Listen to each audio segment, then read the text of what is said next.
que cada vez está teniendo bastante eh, importancia.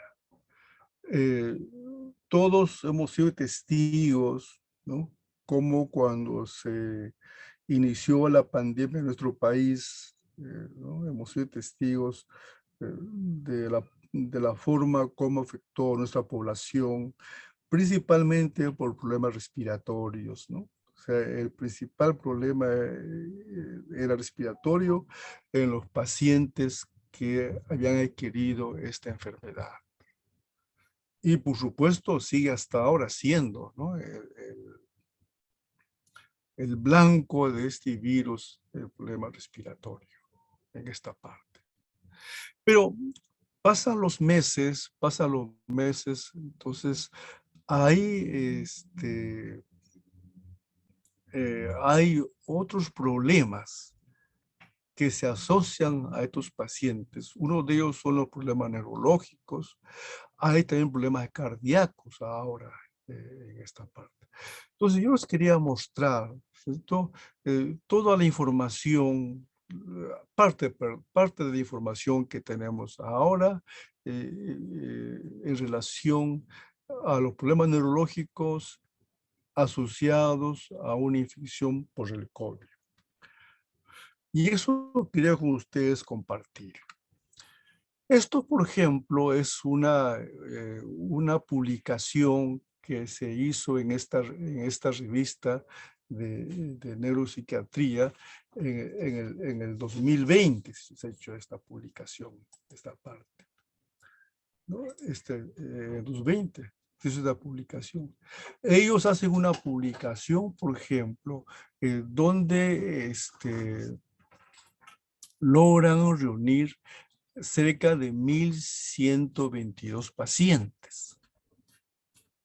De ese grupo de pacientes, el 31% presentaron algún problema de tipo neurológico. De este grupo, el 26,9% tenían síntomas del sistema nervioso central y un porcentaje menos tenían síntomas de nervios periféricos en esa parte. O sea, es bastante esa parte. Y en esa misma revista, por supuesto, aquí hicimos un resumen. ¿Cuál fue el síntoma frecuente, ¿no?, que tenía el paciente que además de su problema neurológico también tenía el COVID? Encefalopatía, tenía ataque cerebral isquémico, o sea, había isquemia. El paciente presentaba epilepsia, hemorragia, encefalitis. O sea, todo esto ellos han logrado identificar como problemas neurológicos en estos grupos de pacientes. Y en lo que se refiere a las alteraciones del sistema nervioso periférico, dolor muscular, esto como todos hemos sido testigos, ¿no es cierto? Al inicio los pacientes se quejaban de que no tenían el olor, sentían el olor de las comidas, ¿no? Y también el gusto, esa parte. Entonces, esto es lo que ellos, en esa oportunidad, en este trabajo, ellos reportan esto, esa parte. En lo que se refiere a patologías, o sea, lesiones, había una destrucción del hueso, perdón, del músculo, una rabdomiolisis, ¿no? Había un problema que estaba comprometiendo tanto las raíces como los nervios periféricos en esa parte. Entonces, esto, por ejemplo, hay que considerarlo, ¿no? Hay que considerarlo.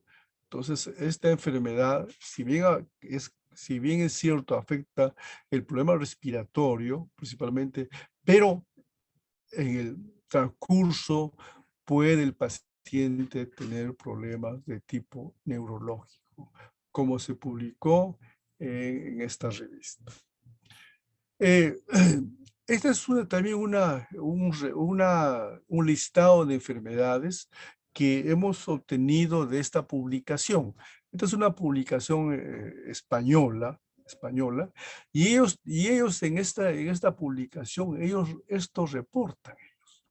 ¿Qué tiene el paciente? ¿Cierto? Dice, manifestaciones neurológicas asociadas al COVID. ¿Cierto? 19.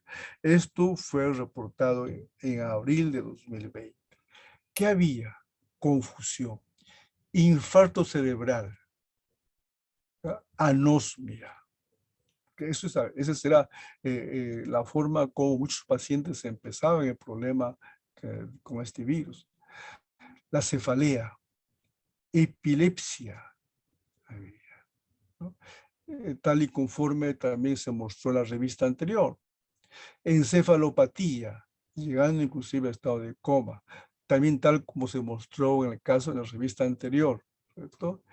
Polirradiculoneuropatía, compromiso de raíz nerviosa y de nervios periféricos, un estado de epilepsia constante, ataxia, hemorragia, un problema de los músculos extraoculares por compromiso de los nervios, una encefalitis, una lesión de los músculos, movimientos anormales que el paciente nunca tenía, esa parte.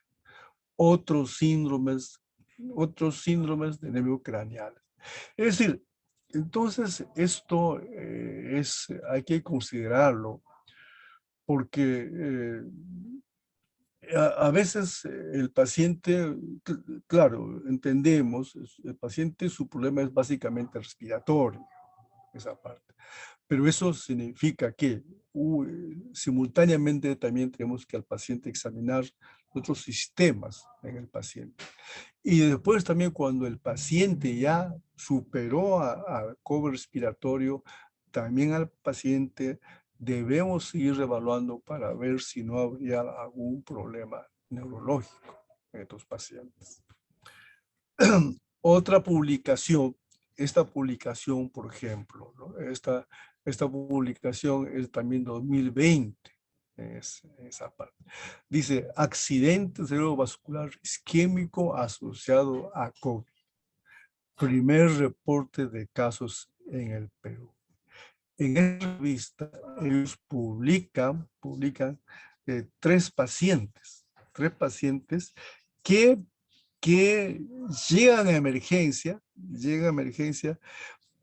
con el predominio de problemas neurológicos.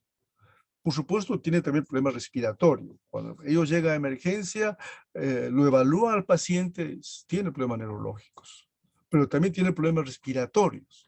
Pero en ese momento en el paciente, ¿qué es lo que se le veía con mayor gravedad? El problema isquémico, en esa parte.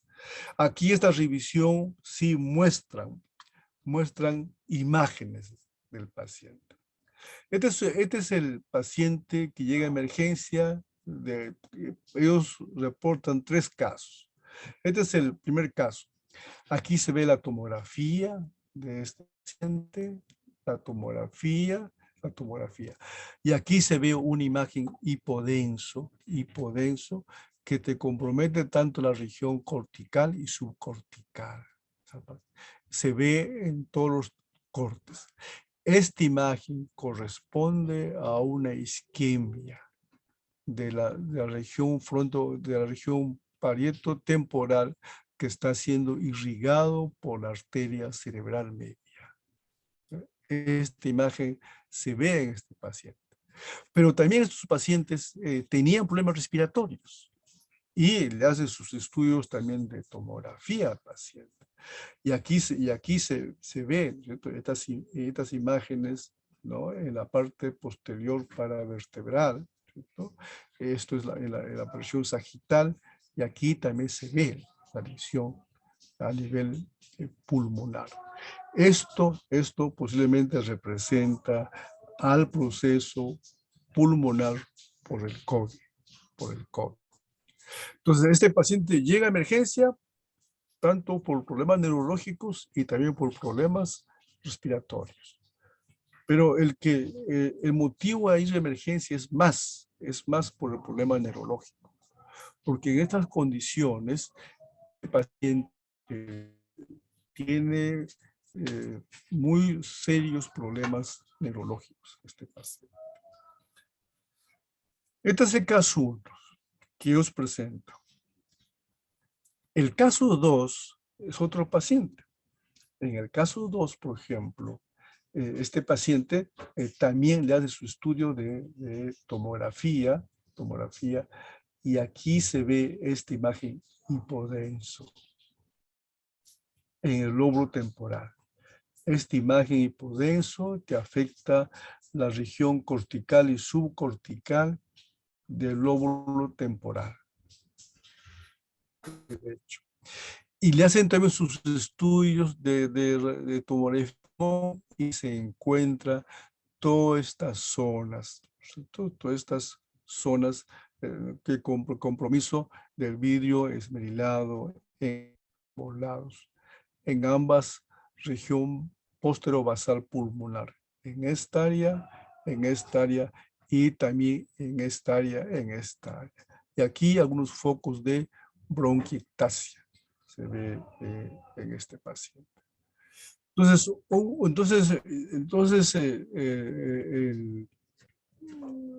tal vez el mensaje es esto, ¿no? Que cuando vemos pacientes con problemas de COVID, por supuesto, abocamos a problema respiratorio, se hace su estudio tomográfico y se ven las lesiones producidas por este virus, pero también este paciente tiene un problema de isquemia que compromete al lóbulo temporal. Otro paciente. Este paciente también llega a emergencia principalmente por su problema neurológico. ¿Y qué se ve? Se ve toda esta área, una imagen hipodensa, cortical y subcortical, comprometiendo el lóbulo temporal y parte del occipital en este paciente, en esa parte. Y aquí nos muestran una imagen muy interesante. Esta imagen, esta tomografía es sin contraste. Y aquí se ve una imagen hiperdensa, ¿no? ¿Qué significa? Que aquí hay un trombo, en el interior de la arteria cerebral media en el segmento M1. Y ese trombo, pues, está produciendo que la sangre no se distribuya por el parénquima. Por lo tanto, se va a originar la isquemia en este paciente. Igual también en el pulmón se ve las lesiones se ve en este paciente. Todo esto es aquí un gran área de neumonía o consolidación. Aquí, de la misma manera, aquí otra área también de consolidación en esta parte. Entonces es otra muestra más, ¿no? De que este virus produce problemas respiratorios, pero también puede asociarse y producir problemas de tipo neurológico, como les muestro acá. Entonces, esto es lo que presentaron ellos en la revisión que han hecho el grupo que presentó. Hay otra publicación que también se ha hecho en la revista peruana de radiología, esta parte, ¿no? Ellos también, ¿no? Ellos también mencionan, ¿cierto? Dice, las maneras neurológicas de COVID en imágenes muestran alteración de la señal del bulbo olfatorio. O sea, ellos, claro, ellos evalúan con resonancia cómo está el bulbo y detecten que hay un problema a ese nivel.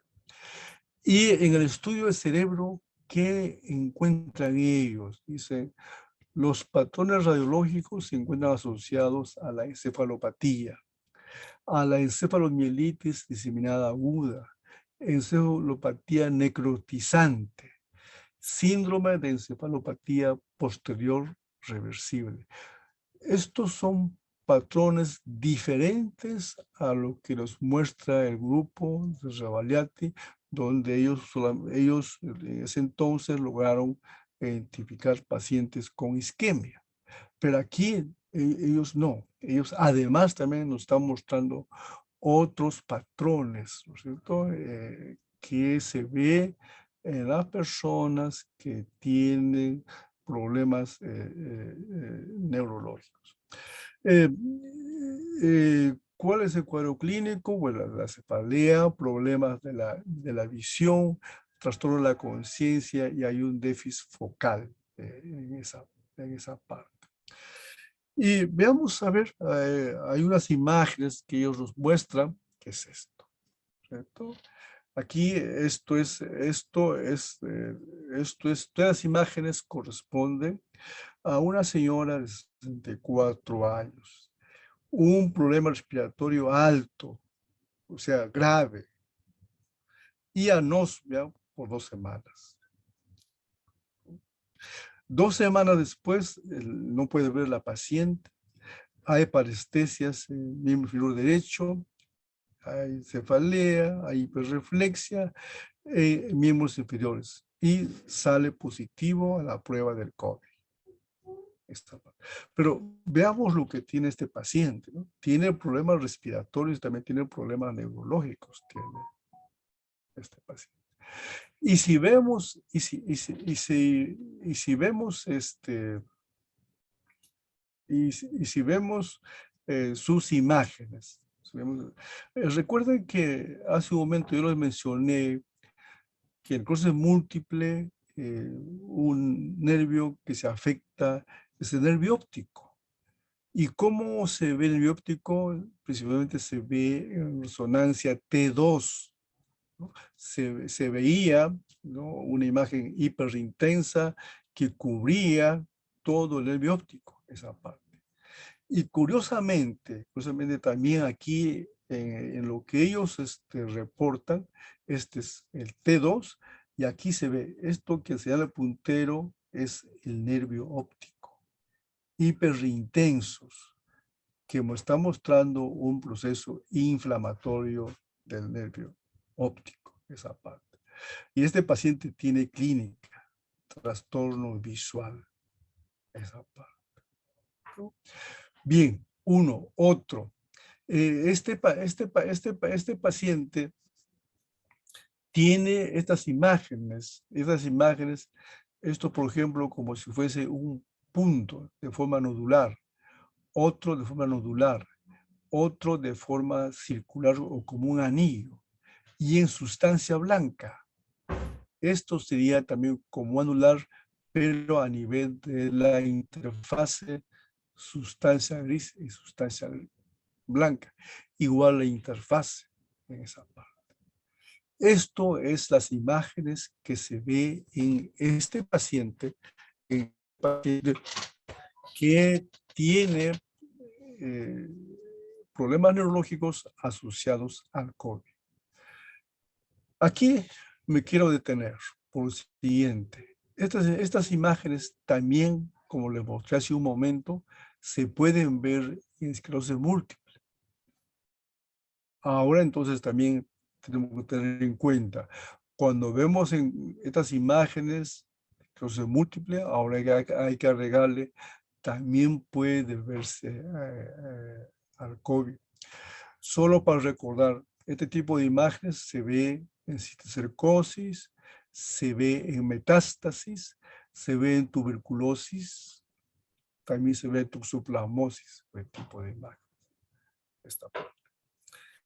Y en este paciente, en este estudio eh, de médula, esto es en el T2, y vean, se ve cómo se ve Esto es la médula normal y aquí se ve de mayor señal. Más hiperintenso se ve esa parte.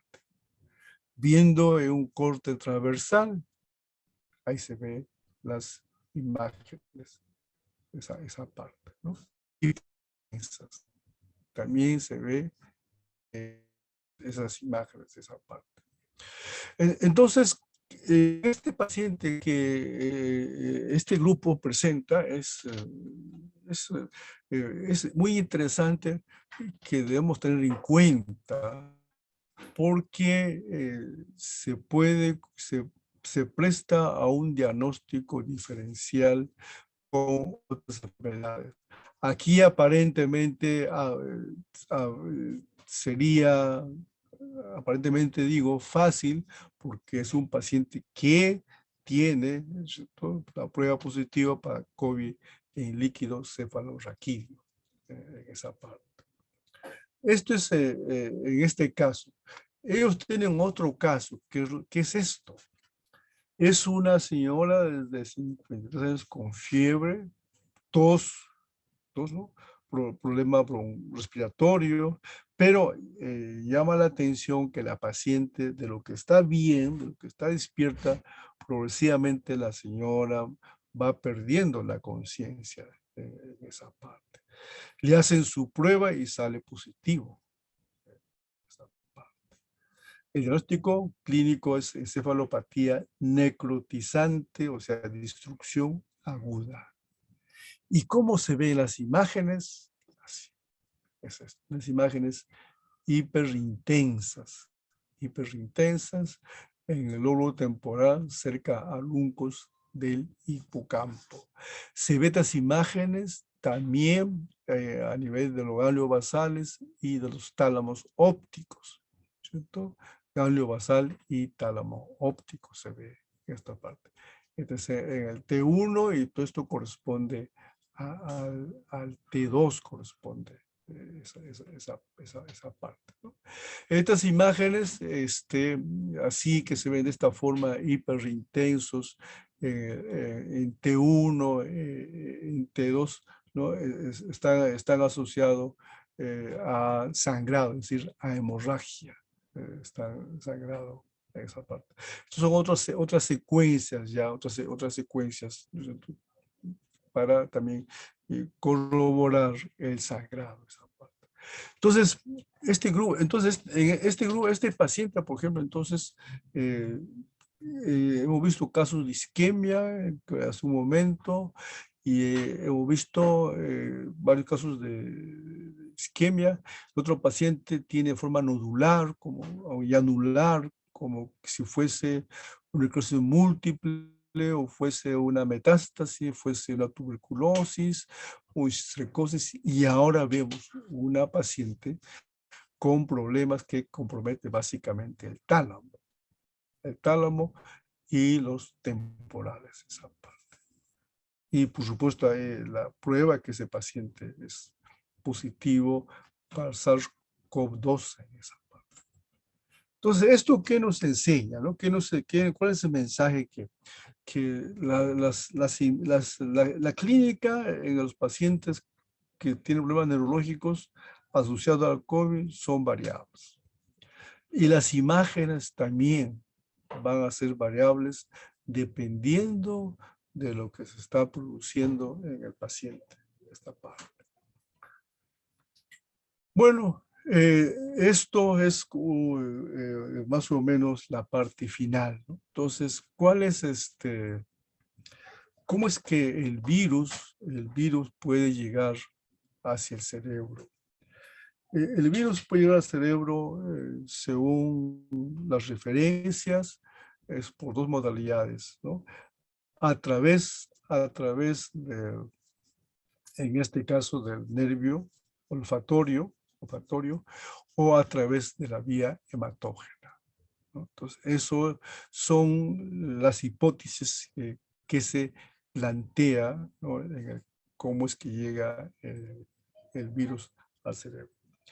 Pero con esto lo que queremos es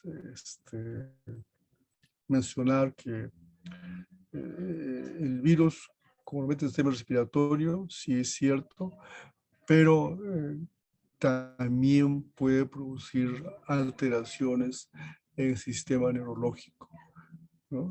De diversas maneras en esa parte. Y también el problema cardíaco, por supuesto. Entonces, ¿qué implica entonces ser bastante cuidadosos con tus pacientes, ¿no? Durante su diagnóstico y su tratamiento? Es esto lo que quería con ustedes compartir, ¿no? En relación a este virus que nuestro país ha dejado lamentablemente muchas muertes. Y ojalá que ya, como vemos, ya se está controlando y ojalá que en el futuro ya no veamos más pacientes así de esta naturaleza. Eso es lo que con ustedes quería compartir. Muchas gracias. Si habría una pregunta, un comentario, con todo gusto.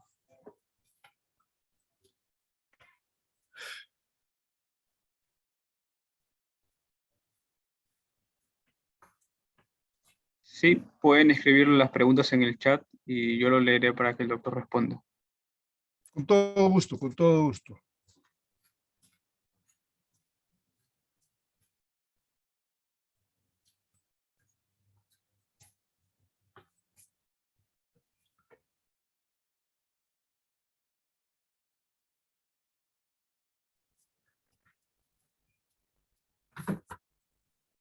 Doctor, hay una pregunta. Dice, Dime. ¿hay un nivel de carga viral mínimo para que llegue a una encefalopatía? No, en la revisión que hemos hecho no mencionan esos datos. No mencionan esos datos, pero esa pregunta es interesante.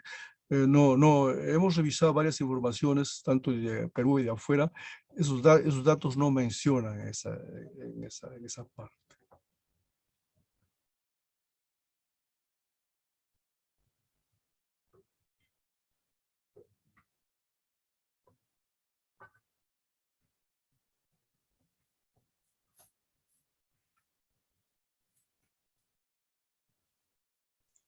Otra pregunta nos dice, ¿qué diagnósticos diferenciales muestran imágenes similares de desmielinización?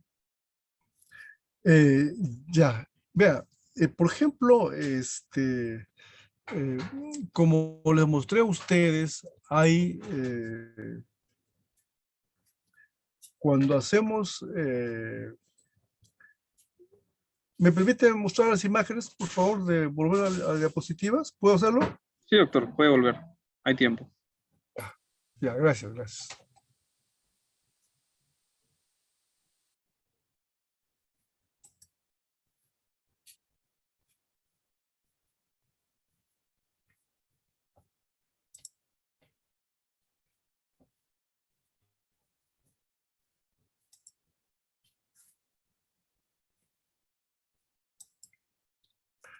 A ver, por ejemplo, eh, esto, por ejemplo, ya son imágenes comprobadas de pacientes que tienen esclerosis múltiple, tanto por la parte clínica y también por la parte inmunológica y por el seguimiento que en otros pacientes se hace. Pero vayamos al otro lugar.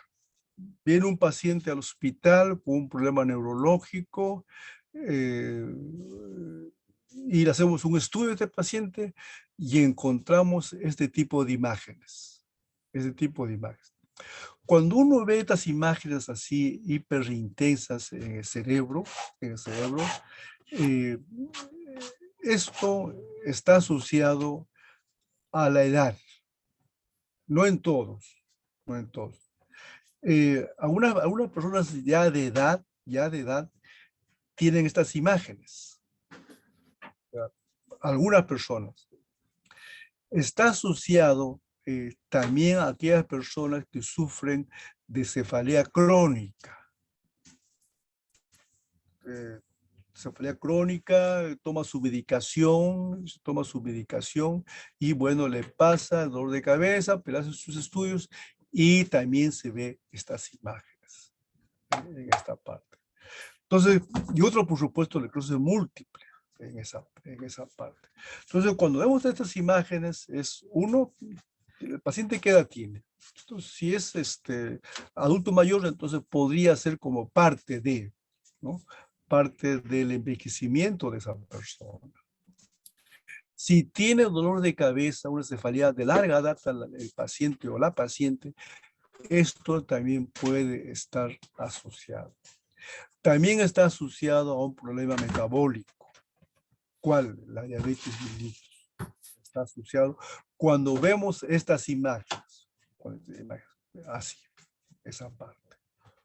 Y por supuesto, uno de ellos es esclerosis múltiple, esa parte. Pero cuando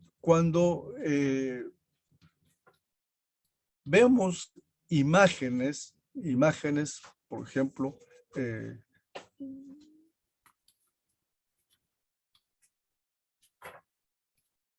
como esto de acá, por ejemplo. Las imágenes. Esto, por ejemplo, en este caso es de un paciente que tuvo hace tiempo atrás esclerosis múltiple activo, el paciente fue diagnosticado, el paciente fue tratado, el paciente mejoró, pero queda con secuela clínica y queda también con secuela de imágenes que se ve aquí.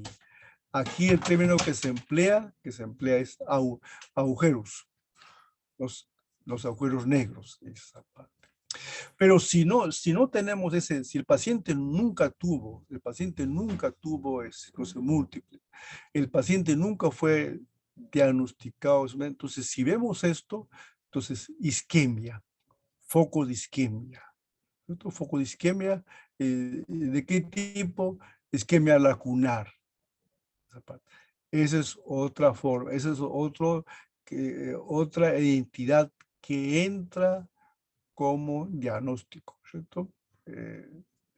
Foco de isquemia en esta parte, que sí se ve, ¿cierto? Y es más, si el paciente es hipertenso, si el paciente es diabético, entonces esto cobra fuerza. Entonces decimos, este paciente tiene infartos lacunares porque el paciente tiene un trasfondo de diabético y o es hipertenso. Entonces, esa es la otra forma que hay que considerar. El problema es esto, como hace un momento le mencionaba.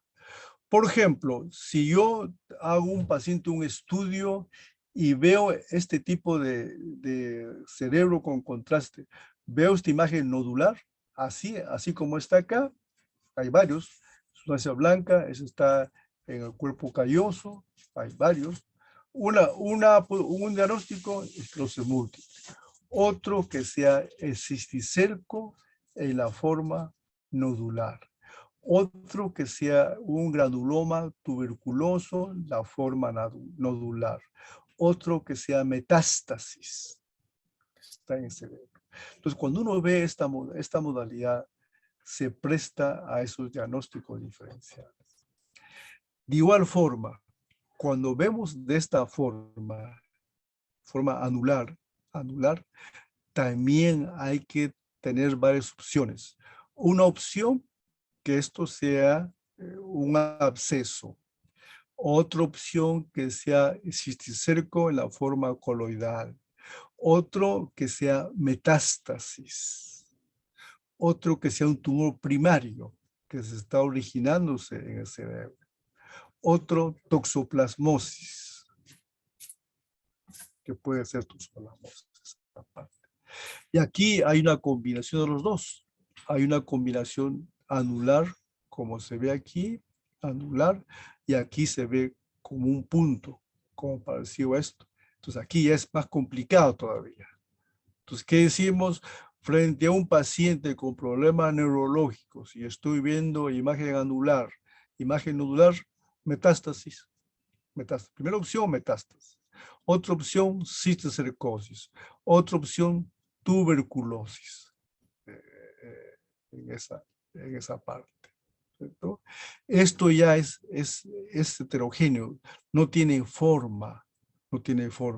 Y aquí se ve una imagen de esta naturaleza que es hipointenso, ¿no? Entonces todo esto reflejaría como si fuese un tumor propio del cerebro.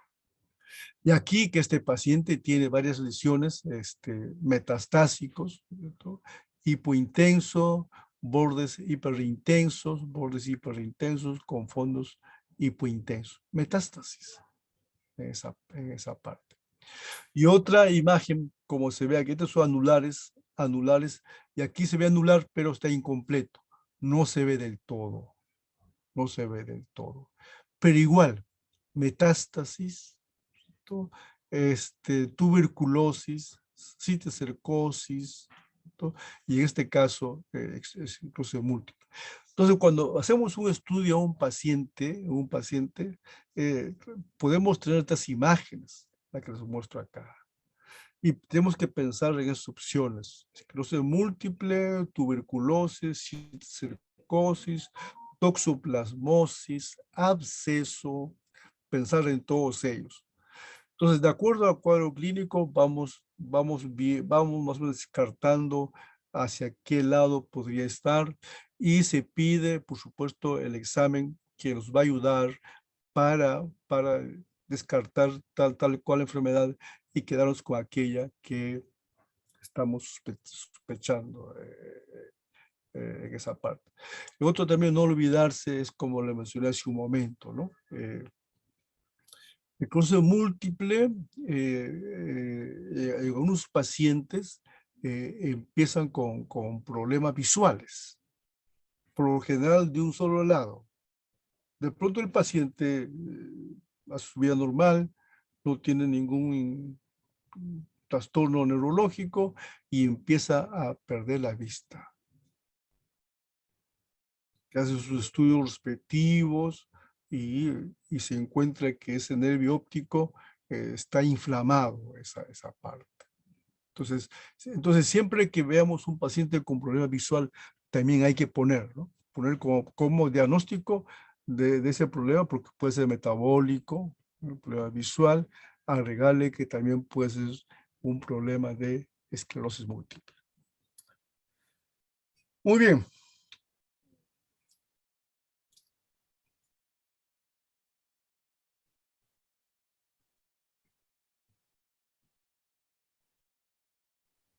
Bueno, doctor, al parecer ya no hay más preguntas. Ya, ok. Muy bien. A todos ustedes, muchas gracias y muy buenas noches. Gracias. Gracias, doctor. A usted.